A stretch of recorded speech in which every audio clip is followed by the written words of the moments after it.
बच्चों,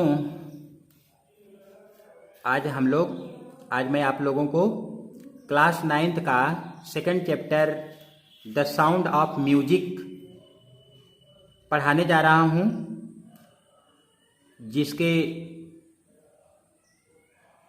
राइटर हैं डेबोराह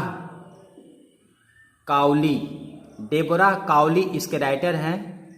और ये जो है ये चैप्टर आपको मैं पढ़ाने जा रहा हूँ। वर्ड मीनिंग आपके पास पहुँच गई है। Rush hours crowds jostle for position on the underground train platform. ये बता रहा है कि रश आवर्स क्राउड्स मतलब कह रहा है कि ये जो अंडरग्राउंड ट्रेन प्लेटफॉर्म माने कह रहा है कि ये जो अंडरग्राउंड का मतलब होता है भूमिगत जो रेलवे प्लेटफॉर्म की कहानी है, उस पर ऑन द ये फ्रेज आप देख रहे हैं कि द अंडरग्राउंड ट्रेन प्लेटफॉर्म माने भूमिगत रेलवे प्लेटफॉर्म पर रश आवर क्राउड जो बड़ी भीड़ थी। रश आवर्स क्राउड माने बहुत भीड़ थी। और ये भीड़ क्या कर रही थी? जासल कर रही थी। जासल माने ये धक्का मुक्की कर रही थी, ये आपस में लड़ रही थी भीड़। फॉर पोजीशन माने जगह पाने के लिए।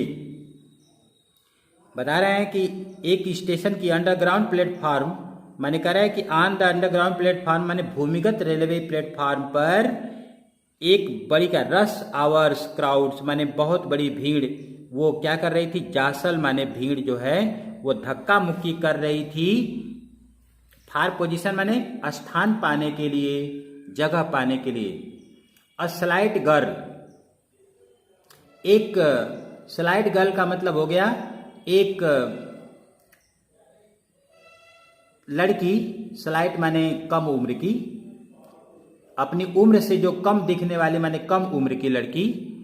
लुकिंग माने कह रहा है कि अ स्लाइट गर्ल माने एक छोटी लड़की।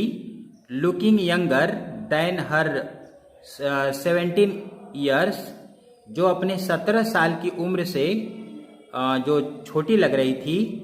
वाज नर्वस वो बड़ी उदास थी। एट एक्साइटेड फिर भी एक्साइटेड थी, उत्साहित थी। As she felt the vibration, as माने जब उसने महसूस किया, क्या? वाइब्रेशन माने कंपन, जब उसने कंपन को महसूस किया। ऑफ द अप्रोचिंग ट्रेन, जब उसने आती हुई रेलगाड़ी के, अप्रोचिंग माने आती हुई, ट्रेन माने रेलगाड़ी, जब वह आती हुई रेलगाड़ी के वाइब्रेशन को, वाइब्रेशन माने कंपन को जब महसूस किया तो वह जो है उस समय बड़े नर्वस तो थी, लेकिन वो बहुत ही एक्साइटेड हुई, बहुत ही उत्साहित हुई। It was her first day at the prestigious royal academy of music in London. बता रहा है कि it was her first day, यह उसका पहला दिन था। At the prestigious royal academy, prestigious का मतलब होता है सम्मानित, यानी सम्मानित रॉयल एकेडमी ऑफ म्यूजिक माने संगीत के रॉयल एकेडमी में इन लंदन में बता रहा है कि लंदन की वो रॉयल एकेडमी में आई थी। वहाँ सम्मान, ये बता रहा है कि ये सम्मानित एकेडमी है रॉयल एकेडमी। वहाँ पर वो जो है उसका पहला दिन था, वो पहला दिन था। And daunting enough for any teenager fresh from a Scottish farm. और ये क्या था? और उसके लिए ये बहुत ही डांटिंग माने बहुत ही डांटिंग एनफ का मतलब होता है ये लड़की वहां पर डांटिंग एनफ फॉर एनी टीनेजर का मतलब होता है टीन एजर, यानी कि जैसे वयस्क में आते हैं ये। तो वो जो है लड़की वयस्क थी, मतलब छोटी उम्र की। ये बहुत ही डांटिंग माने बहुत ही घबराई हुई थी और डरी हुई। डांटिंग का मतलब ये पर डरी हुई थी। और यहाँ पर हम आप बताएं कि टीनेजर का मतलब होता है कि जैसे युवा, युवा का मतलब होता है तरुणी, दिया आपके बुक में। तरुणी का मतलब हो गया काफी तरुणी थी, और लेकिन ये डांटिंग थी, डरी हुई थी। और वो फ्रॉम अ स्कॉटिश फार्म, यानी वो स्कॉटलैंड की, स्कॉटिश का मतलब होता है स्कॉटलैंड के जो निवासी होते हैं उनको स्कॉटिश बोलते हैं, तो वो स्कॉटलैंड की रहने वाली वो लड़की थी। बट दिस एस्पायरिंग म्यूजिशियन, लेकिन इस एस्पायरिंग माने उत्साहित,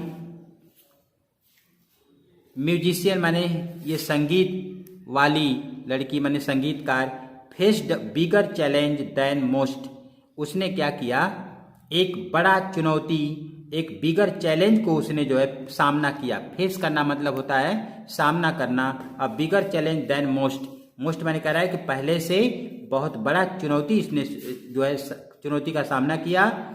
सी वाज प्रोफाउंडली डेफ, और उस लड़की के लिए ये चैलेंज की बात इसलिए थी कि सी वाज प्रोफाउंडली डेफ, वह लड़की पूरी तरह से बहरी थी। डेफ का मतलब होता है बहरी, अब प्रोफाउंडली माने एकदम से कह लीजिए, टोटल कह लीजिए कि टोटल वो बहरी थी, वो कानों से सुन नहीं पाती थी।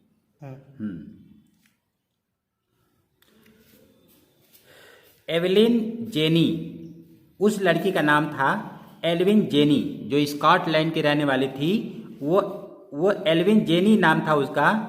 उसने क्या किया था, लॉस हर हियरिंग, मैंने कह रहा है कि जेनी एवलिन जेनी का जो लॉस ऑफ हियरिंग जो था, माने वो जैसे उसको सुनने की जो हानि थी, सुनने की जो शक्ति थी, हैड बीन ग्रेजुअल, वह धीरे धीरे वो क्या हो गई थी, वह हैड बीन ग्रेजुअल, वो लगातार जो है वो सुनने की शक्ति उसकी लॉस हो रही थी, वो जा रही थी। Her mother remember noticing, her mother remembers, उसकी माँ को याद आता है, नोटिसिंग माने वो ध्यान दे रही थी, समथिंग वाज रॉन्ग, और ये ध्यान दे रही थी कि कुछ तो, something was wrong, when she 8 year old, when the 8 year old Elvin was waiting to play the piano, करे कि हर मदर रिमेंबर्स, उसकी माँ को याद है कि नोटिसिंग समथिंग वाज रॉन्ग, वो ये ध्यान दे रही थी कि कुछ तो रॉन्ग था, कुछ तो गलत था। When the 8 year old Evelyn, जब वो 8 साल की Evelyn was waiting to play the piano, वो क्या कर रही थी, वो इंतजार कर रही थी पियानो को बजाने का। पियानो एक वाद्य यंत्र होता है, उसको बजाने का इंतजार कर रही थी। उस समय उसकी माँ को जो है लगा कि कुछ इस लड़की के साथ कुछ तो रॉन्ग हुआ है, कुछ गलत हुआ है। They called her name and she did not move, लोगों ने उसका नाम पुकारा, and she did not move, लेकिन वह मूव नहीं हुई, अर्थात ध्यान नहीं दी, वह हिली नहीं।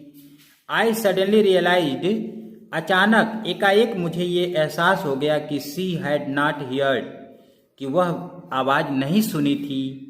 Says Isabel Glennie, Isabel Glennie कहती है कि वह नहीं सुनी आवाज को एकाएक, मतलब कि वह जो है शायद इसलिए नहीं सुनी कि उसको सुनाई नहीं दिया, यानी she had not heard. For quite a while, Elvin managed to conceal her growing deafness from friends. For a quite while, कुछ दिनों तक, एल्विन ने तो संभाल लिया, मैनेज कर लिया, टू कंसील माने छिपा कर, हर ग्रोविंग डेफनेस माने अपनी बढ़ती हुई बहरेपन को। एल्विन ने अपने बढ़ते हुए बहरेपन को छिपाने में कामयाब तो हो गई अपने फ्रेंड से, फ्रॉम फ्रेंड्स एंड टीचर्स, और अध्यापकों से। बट बाय द टाइम, लेकिन उस समय, शी वाज 11, जब वो 11 साल की थी, हर मार्क्स हैड डिटेरियोरेट, उसके अंक जो है डिटेरियोटेड हो गए, कम होने लगे। एंड हर हेडमिस्ट्रेस और उसकी जो मुख्य अध्यापिका जो थी, अर्ज्ड हर पेरेंट्स, उन्होंने इस लड़की के माता पिता से अर्ज किया, मतलब प्रार्थना किया कि to take her to a specialist, कि ये लेकर जाएं और किसी स्पेशलिस्ट को दिखलाएं। स्पेशलिस्ट का मतलब होता है एक्सपर्ट, माने विशेषज्ञ को दिखलाएं। It was then discovered that, उस समय पता चला कि हर hearing was severely impaired as the result. पता चला कि उसकी जो हियरिंग है, मतलब सुनने की जो शक्ति है, वह सीवियरली माने बहुत ज़्यादा, इम्पेयर्ड एज अ रिजल्ट माने बहुत ज़्यादा माने चली गई थी, एज अ रिजल्ट जिसका परिणाम ये हुआ कि ग्रेजुअल नर्व डैमेज। इसका परिणाम बताया जा रहा था कि धीरे धीरे क्या हो रहा है कि जो नर्व है अर्थात मस्तिष्क की जो नाड़ी है वो डैमेज हो गई है। वो डैमेज होने के कारण जो है इसकी श्रवण शक्ति जा रही है। दे वेयर एडवाइज्ड, फिर उन लोगों को सलाह दिया गया कि she should be fitted with hearing aids, वह जो है यह सुनने के लायक हो जाएगी, and sent to a school for deaf, और इसको क्या किया जाए, इसको एक बहरे लोगों का जो स्कूल होता है उसमें इसको भेज दिया जाए। ये बात मतलब बताया गया। तो एवरीथिंग सडनली लुक्ड ब्लैक, और everything suddenly looked black says Evelyn. Evelyn जो है कहती है कि एवरीथिंग सडनली, अचानक हर चीज जो है, लुक्ड ब्लैक, काली दिखने लगी। ये जो है उस एल्विन का ये कहना था।